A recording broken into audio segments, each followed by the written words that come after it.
Lakshmi degree college کے staff روم سے اچانک چیخوں کا شور ہوا اور پورا کالج سہم گیا۔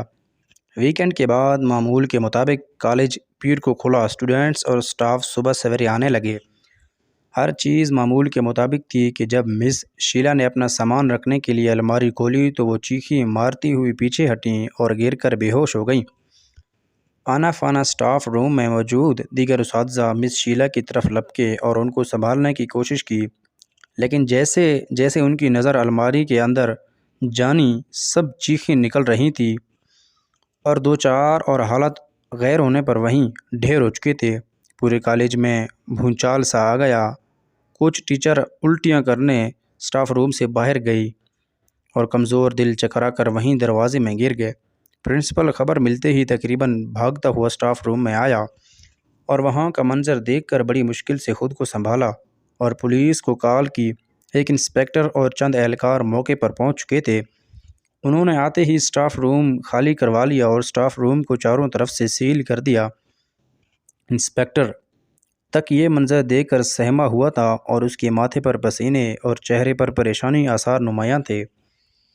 منظر کیا تھا؟ ایک انسانی لاش تھی جسے کسی وزنی چیز کے نیچے دے کر ہڈیاں کھوپڑی سب کچھ گوشت اور حتیٰ کہ اس کے پہنے ہوئے کپڑے سمیت برابر کر دیا، اور وہ ایک انسانی کھال اور کپڑوں میں پیک کمبل کی شکل اختیار کر گئی اور اسے کمبل ہی کی طرح رول کر کے گٹھلی میں بنا کر الماری میں رکھ دیا گیا۔ لاش ایک دو روز پرانی لگ رہی تھی کیونکہ وہاں کیڑوں کا ڈھیر اس پر جمع تھا اور چونٹیاں اور مکوڑے لائن در لائن اس کو کھانے اور لے جانے میں مصروف تھے۔ لیکن پریشان کن وجہ یہ تھی کہ فرش پر تو دور، گیٹ سے سٹاف روم تک آنے جانے والے راستے میں دور دور تک بھی خون کا ایک بھی قطرہ اور نہ ہی کوئی قتل کا نشان تھا۔ اور صبح جب کالج کھولا گیا تو سٹاف روم سمیت سارے دروازے تالا بند تھے۔ اس کے ساتھ ساتھ لاش کی حالت دیکھ کر یوں لگتا تھا جیسے خون کا ایک ایک قطرہ اس میں سے نچوڑ لیا ہو، اس کے بعد کسی روڈ رولر کے نیچے دے کر اس کو پریس کر کے انسانی جسم کا کمبل بنا کر یہ کمبل نما لاش گول کر کے یہاں رکھ دی گئی ہو۔ سوال یہ پیدا ہوتا ہے کہ پھر بند دروازوں میں سے کسی ایک کا بھی تالا توڑے بغیر اور الماری کا تالا بھی توڑے بغیر لاش الماری میں کیسے پہنچی، اور اگر پہنچی تو دروازے کے باہر موجود چوکیدار اور کالج میں موجود دیگر ملازمین کو کیوں نہ پتہ چل سکا؟ یہ 90 کی دہائی تھی تو سیکورٹی کیمروں کا تو اس وقت تصور بھی نہیں تھا کہ کوئی سراغ مل سکتا، اور سٹاف روم کے اندر یہ سب کچھ ہو گیا تو لاش کا خون کیوں نہیں بہا اور اس کا قتل کرتے وقت کوئی توڑ پھوڑ کے آثار بھی نظر نہیں آئے؟ صفائی والے عملے اور بہت سویرے آنے والے اساتذہ نے یہ بھی بتایا جمعہ کے دن سٹاف روم میں چھوٹی سی پارٹی ہوئی۔ کھانے ٹکڑے اور اس دن زمین پر چائے کا کپ گرنے سے جو نشان پڑا تھا وہ بھی تک موجود ہے، اور اس سے پہلے کہ صفائی والا عملہ صفائی شروع کرتا مس شیلا نے یہ خوفناک منظر دیکھ لیا۔ پولیس نے اب کوئی سراغ نہ ملنے پر کالج بند کروا دیا اور پورے کالج کی بڑی تفصیل کے ساتھ تلاشی لی اور اس وقت کے جدید تقاضوں سے جانچ پڑتال کی گئی، لیکن قتل یہاں ہوا یا باہر ہوا اور قاتل کہاں سے آیا کہاں گیا کوئی سراغ نہ لگ سکا، ماسوائے لاش کی شناخت کے جو اس کی قمیض میں موجود بٹوے سے ہوئی۔ یہ بدقسمت پنڈت کرشنا کی لاش تھی جو اسی کالج میں ہندی پڑھاتے تھے اور جمعہ کے روز کالج آئے تھے اور اس چھوٹی سی پارٹی میں بھی شریک ہوئے تھے، لیکن اس کے بعد وہ کہاں گئے، یہ سب کب ہوا، کسی کو کچھ نہیں پتا۔ بس ایک بات سامنے آئی کہ پنڈت جی نے اپنا اسکوٹر دے کر چوکیدار کو اپنے گھر بھیجا کہ اسکوٹر وہاں چھوڑ کر ان کو پیغام دیا ہے کہ پنڈت جی کسی پوجا میں شرکت کرنے کشمیر جا رہے ہیں اور پیر کے روز وہیں سے سیدھا کالج آ جائیں گے۔ چوکیدار کے مطابق پنڈت کے گھر سے ہو کر آنے میں اسے کوئی 1.5 گھنٹہ لگ گیا۔ اس نے راستے میں کوئی چائے پی اور کھانا بھی کھایا۔ اس کے بعد وہ کالج آیا، ایک ایک کر کے کمرے چیک کیے اور تالا لگا کر باہر اپنے کمرے میں آ گیا۔ اس کے بعد کالج کی عمارت پر 2 دن تک تالا پڑا رہا، نہ کوئی آیا نہ گیا۔ پولیس نے اپنا ہر حربہ آزمایا لیکن کوئی بھی شخص اپنے بیان سے اوپر نیچے نہیں ہوا۔ سب کا بیان جوں کا توں آ رہا تھا۔ انہی چکروں میں ہفتہ بھر گزر گیا۔ کالج کے ساتھ ساتھ پورے شہر میں بھی اس لرزہ خیز اور ہولناک قتل کی دہشت طاری ہو گئی۔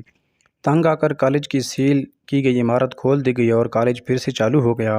کچھ دن حاضری اوپر نیچے ہوئی، پھر سب کچھ معمول پر آ گیا۔ لیکن اس واقعے کے بعد کالج کی ایک لڑکی سلونی کے اندر اس کی دوست رشمی نے کافی بدلاؤ دیکھا، اور یہ بدلاؤ سلونی کو کافی پراسرار اور مشکوک بنا رہا تھا۔ سلونی اپنے ماں باپ کی اکلوتی اولاد تھی اور فرسٹ ایئر میں اسی سال کالج آئی تھی۔ یہیں آ کر اس کی دوستی رشمی سے ہوئی تھی اور ان دونوں کا اور کوئی دوست نہیں تھا۔ لیکن اس لرزہ خیز واردات کے بعد سے سلونی نے مسکرانا یکسر چھوڑ دیا۔ اور اس کے ہونٹوں پر ہلکی سی سیاہی اتر آئی جو پہلے گلاب جیسے گلابی ہوتے تھے، اور اس کی سلیٹی مائل سرمئی آنکھیں میں ہلکی سی زرد لکیر نمودار ہونے لگی۔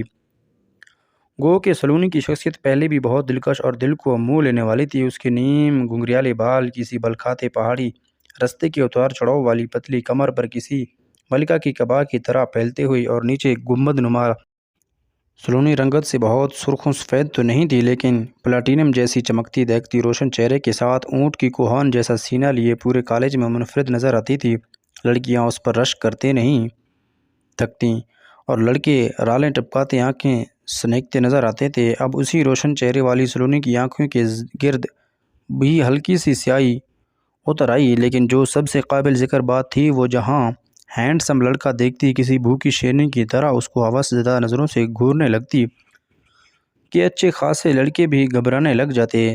رشمی کے لیے سلونی کا یہ انداز بالکل نیا تھا اور وہ اس سب سے کافی پریشان تھی۔ اس بدلاؤ کی وجہ سے رشمی اور سلونی آہستہ آہستہ دور ہونے لگے، اور سلونی نے بھی اس پر کوئی خاص توجہ نہیں دی۔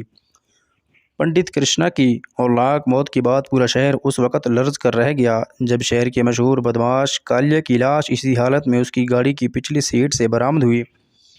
وہاں بھی نہ کوئی سراغ ملا اور نہ کوئی خون کا قطرہ، نہ توڑ پھوڑ، صرف اور صرف ہڈیاں کوپڑی پسی ہوئی تہہ دار کمبل کی گول کی گئی لاش تھی۔ اب تو پولیس اور دیگر قانون کے کارندے بھی دہشت زدہ تھے اور حیران و پریشان بھی تھے۔